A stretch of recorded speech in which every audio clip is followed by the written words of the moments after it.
What is up, guys? So this is two commentaries in a row.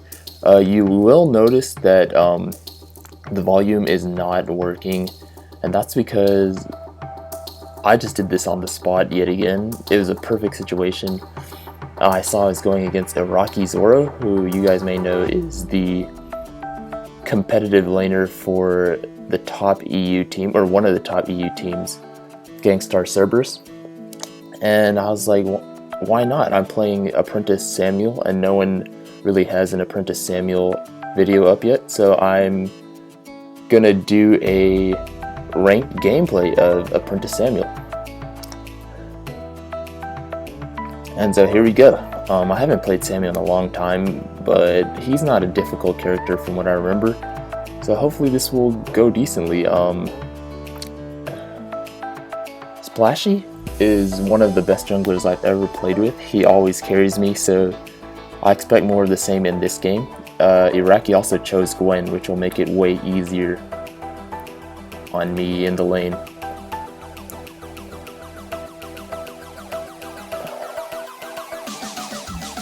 And yeah, I didn't get the draft or anything recorded because I did this so fast. I saw Zorro and I was like, alright, I've got to record this match. And I ran to my computer, then I grabbed my cable so I could hook it up. And unfortunately the audio isn't working, which sucks. Oh crap, so the Cruel killed Glaive early game. Which, I don't know, I don't think it should happen. Splashy doesn't really play Glaive a lot, so I'm kind of nervous for this game. I do want to get the win because I want to get a nice positive thing on YouTube. So you can see I'm playing with my team actually, and oh, I'm dead. Oh, the dive. So I guess that's lesson one for you guys.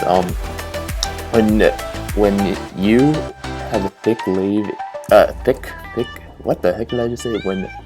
When there's a big wave in the lane and the turret can take it, it's always worth it to dive the other laner. Like you see they just did to me. Even if the Cruel died, it was worth it for them because I would lose more gold than he would starving me in the lane. So that was a really good dive. I should have been way more careful. I really hate playing against Lyra in the lane though, because Lyra always comes up to harass you, and it makes it pretty hard to farm if your roamer doesn't come up as well. It looks like Zorro is going to be going for that CP Gwen, I think, since he has a Cruel on his team. And I don't know how to counter a Gwen, so I mean, I assume she's not that overpowered, but we'll see how it goes. I mean, the poke is going to be a lot, but I think I have similar poke. Although she may have slightly more poke until I use my B. Ooh, nice Rude. Really nice. These guys are really good. The way I always play with them is I just like to keep the lane pressure sort of up while they do their thing in the jungle, because Splashy is an extremely hard jungle carry. It would have been better to see him on Kestrel in this game so you could see his full carry skills, but I guess it's good as well because now I get an opportunity to actually do a little bit on video. So I'm going to start by building into a broken mid. I really like BM first with the energy battery on all CP carries, because it allows you to scale up a lot even in the mid game instead of just the late game. Oh man, this Lyra annoying me. He's gonna slide into this bush probably. Oh hello.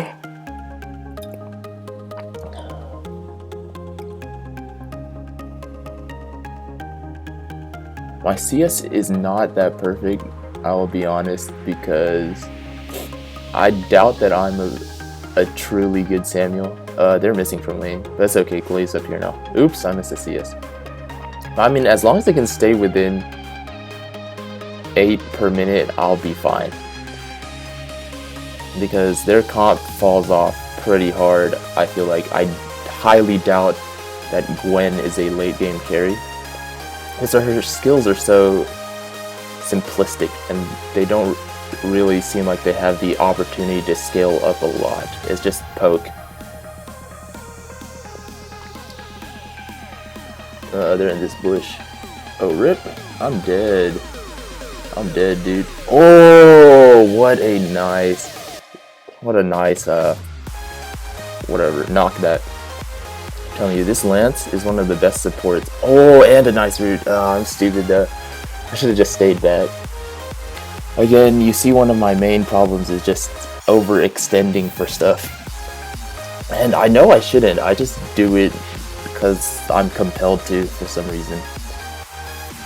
And that's probably worse than actually not knowing, because I know something's bad, yet I do it, it's not good. So you see Splashy going hard carry mode again. Although, I will make a point that he's going against Yugen in the jungle, and I'm going against IraqiZorro in the lane, so that may make it harder on myself to, you know, to actually perform as well as he does. But I'm not gonna lie, Splashy's better than I am at whatever role he plays. Like, probably the only time I do just as good as him is when I'm playing Celeste now. You guys may remember from my Celeste video that I thought I was bad at Celeste, but I've improved on Celeste quite a bit, to the point where I think she's probably my best laner now. So it just goes to show, you put enough practice games into something and your prediction with that character will definitely improve. Like, honestly, the issue is not even prediction in this game. The issue is not knowing how to utilize the skills effectively. And once I played Celeste a lot, and I learned how to react to certain movements and how to actually use the skills, it made the prediction a lot easier because you didn't really have to think about it. It was just second nature to do. And the same happened to me with Kestrel quite a few patches back.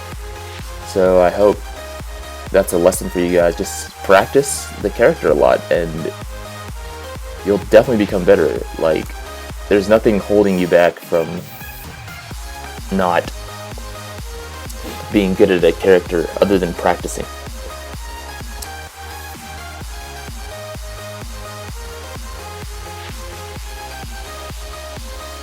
Let's see here. Nothing really going on. Cruel's fighting Glaive down the jungle, so I'm gonna go help him out while Lance stalls. Oh, but it looks like the Cruel left, so it's all good.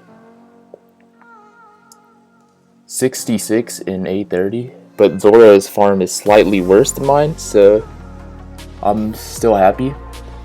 I read this thing the other day that said people always think a top laner gets 10 CS per minute, but that's just not true, because what a top laner does is consistently out-farm the other team's CS. So if you're being aggressive while losing CS in the process, but that aggression also leads to the enemy laner missing even more CS, that's just as good of a thing. Rip. Y'all saw my OP Oblivion. Well, that probably would have hit if she didn't ult out of it, so that's my excuse. Kind of scared to go up because the Cruel might be there. I don't know. Oh, they're right there. Alright, let's go. They don't want to go up this way? Ah, it was all three of us there and two of them there, and you're making me lose farm and come up by myself. I don't like it, but whatever. It doesn't look like Gwen can push very hard. Oh, rip. That's annoying. Oh, wow. Okay, that poke damage is... It's like CP Ringo almost, except without the OP ult. To be honest, Gwen doesn't look like... Gwen's like Koshka in a way. Because with Koshka, you don't really outplay people. Koshka, you saw, was bad when they nerfed her numbers, and good now that they buffed her numbers. And you see a difference in Sky, who's been nerfed repeatedly over and over again. Like, although very small nerfs. Oh, 0 HP. Although very small nerfs, she's still very strong in the meta because she has outplay ability. She has the ability to just kite around, dominate the other team with her mobility. And the same sort of with Koshka, she can now sort of dominate with her mobility. But with Gwen, I don't really see any way to outplay. It's just poke, learn how to engage, and if you're weapon power, of course you auto attack. But if you're CP, even with the poke, there's not really much to aim like with Celeste or Scarf. You just use it in a cone, you won't miss really anything. So right now, say if her numbers are weak, she's gonna be weak. But if they buff her numbers, she's gonna be really overpowered because there's no skill to her playing. All of her skills are very straightforward. Like her ult is Cruel's ult. It's a stun that goes through people. Her A is basically like Ringo's arrow, Ringo's Achilles shot, but long range. Maybe not longer range, but AoE and possibly less damage. I don't know yet. So really, as a dev, it's very hard to balance these kind of characters because if you make them too overpowered, then you make one of the easiest heroes to play overpowered. And if you make her too weak, then no one's gonna play her at all. So you can see Zorro is just poking me quite a bit right now. I just really want to stay back. I don't think Link should be up there. Oh my god. Getting our asses kicked right now. Woo, the juke! Can I get a kill? Oh no, my turret didn't kill Zorro. They're definitely gonna take this turret though, I'm pretty sure. Oh well. We still have two of the strongest late game melee and ranged heroes respectively on our team, so I think we'll be fine. As long as they don't snowball that into the second turret. Like quite often, when I'm ranking, I find myself losing not because, well, sometimes because of outskill, but sometimes it's just really poorly chosen fights that allow the enemy team to take 2 turrets in a row, and that's like a 2,000 gold differential that's very hard to come back from. Because it's in quick succession when everyone's at mid game. Ow, the poke. Let's not fight. Yeah, I'm dipping. I think I set the Curl to sleep. We're going though.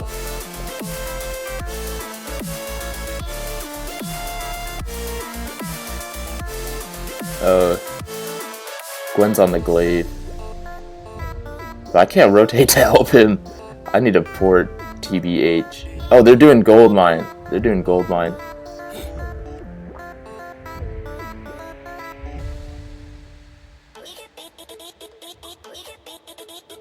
Oh man, we missed it. Oh, he got a kill on the Gwen. All right, that's good. Well, we won this fight for sure. Unless this Skrull can turn around on me. Oh, what a nice route. This guy is amazing. Some people are just so good at the heroes they play. Like I said, it's all about just practicing the hero over and over again. Like, you guys might think it's about practicing your prediction skills, but it's not. Like, naturally as a human being, you have decent prediction skills. You just don't know how to utilize the skills well enough where it doesn't become an automatic process. And it just lets your brain take over, like, automatically predicting. Because I remember back a few metas ago, like, my Kestrel's not as good as it was. Back a few metas ago, my Kestrel was amazing. Like, I might have been one of the best Kestrels out here in NA. Okay, maybe like top 25. Definitely not like top, but that's a little bit of an exaggeration. But my Kestrel was mechanically was amazing. It was incredible because I played it almost every game for about 2 weeks, and it got to a point where I could just instantly see someone leaving and snipe kill them. And sometimes I wouldn't even have to move the minimap. Of course, I've moved on to other things, like the meta's changed. Kestrel's still probably the top pick though, but I've been laning more Celeste, more Vox, whatever. But it got to a point where I got extremely good at Kestrel, and I think that just proves my theory that if you play a hero a lot, it matters more than how good your prediction skills are. Because honestly, I feel like people who miss skill shots, it's because they're overthinking things, and that the time it takes them to overthink things makes it harder for them to hit the skill shot because their reaction can be slower. Like you spend, let's say, a millisecond or a few hundred milliseconds overthinking things, and then they've already moved on to a slightly different spot than you initially were calculating for, which completely ruins your calculations. I have no mana, and he left me. I don't like it. Oh, what a root. This guy, this Lance is having an amazing game right now. Nice. He needs to come though, because we're not going to be able to take the Kraken very fast, especially with my reduced mana. I guess we'll build towards a Frostburn for now, for the kiting potential on on Cruel, and I think I'll be able to outpoke the Gwen, which really takes away their entire comp from us. Alright.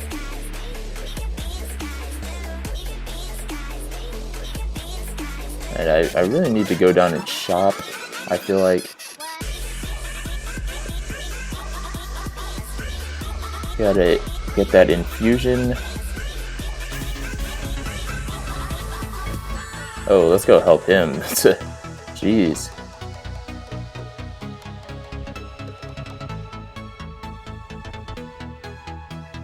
Uh-oh, he's sticking on me. But that Frostburn doing work. Oh wait, I don't have Frostburn. What the heck was it? Haha, okay. I'm stupid. Fightastic stupid 2016 confirmed. You know, when I play with these guys, I just realize I'm like a game manager. You know, okay. Like, if you guys ever watch football, for the 49ers a while back, their quarterback, Alex Smith, he was the definition of a game manager. Like, he would just let the better players do their thing while trying not to make any horrible mistakes. And more often than not, that was good enough to win. So, like on heroes like Samuel, which I don't really play that much, I feel like I'm just a game manager, you know. Splashy's doing his thing, and I'm just there to kite around, open up opportunities for Splashy to make plays, which isn't necessarily a bad thing. Sorry, King John. I'm busy right now. I'm recording a video. Oh, Lynx is smart. He let us get the ambient gold together instead of coming here and instead of taking the ambient gold from me. And that allowed me to get a fresh infusion. Now, I feel like if we engage on them and we win, oh, they want to hide in the bush. I doubt they're coming across it. Like, I don't really think they want to fight us. We'll see how things go. Oh, does he need to infuse? I'll help him out a little bit.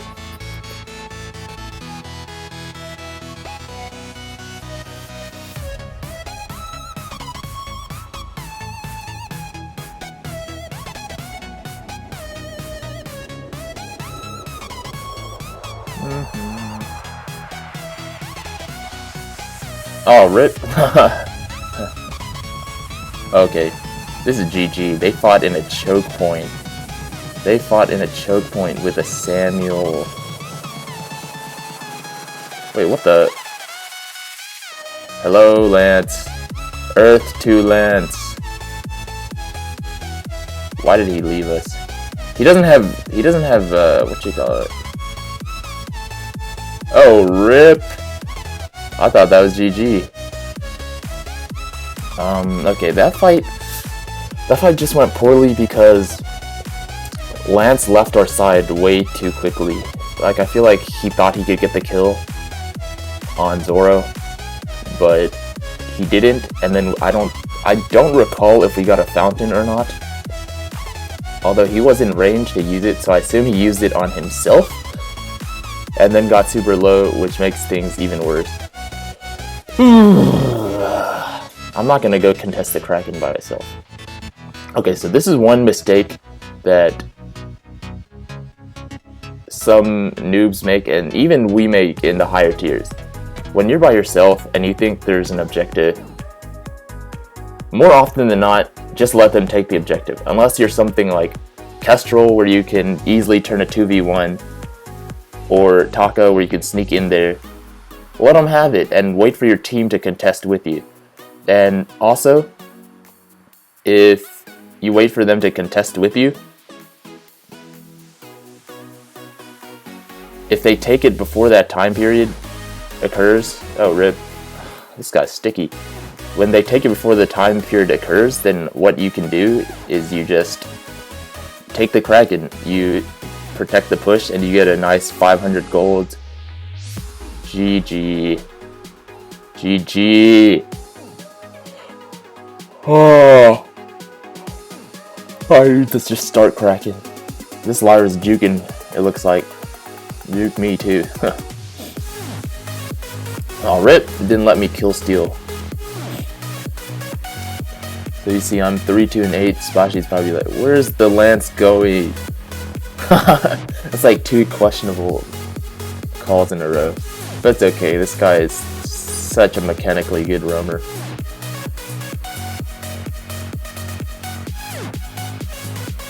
And I remember there was a point, like, a few months ago where he was not confident in his Lance. But now, after playing him so many times, like I said, if you just play the same hero, I'd say maybe like 5 games in a row, 5 or 6 games in a row. Even in casual, if you can get 5 or 6 games in, you'll be able to utilize him. And of course, watch streams of how the top players play him, because there's always going to be these hidden mechanics that you don't know how to use until you watch them, and then you can add those into your game. But you'll always be able to get the basic mechanics down, you'll always be able to get the basic nature of the skills down if you just use the skills right, or if you just use casuals to learn how to play the game with the hero.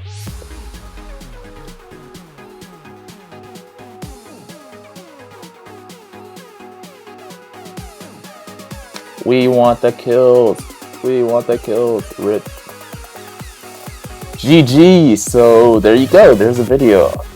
Fightastic beating IraqiZorro. Don't take it too seriously though, because I think he was duo queue with a random solo queuer who picked Cruel 411, and he went CP Gwen. But thanks for watching. Please subscribe.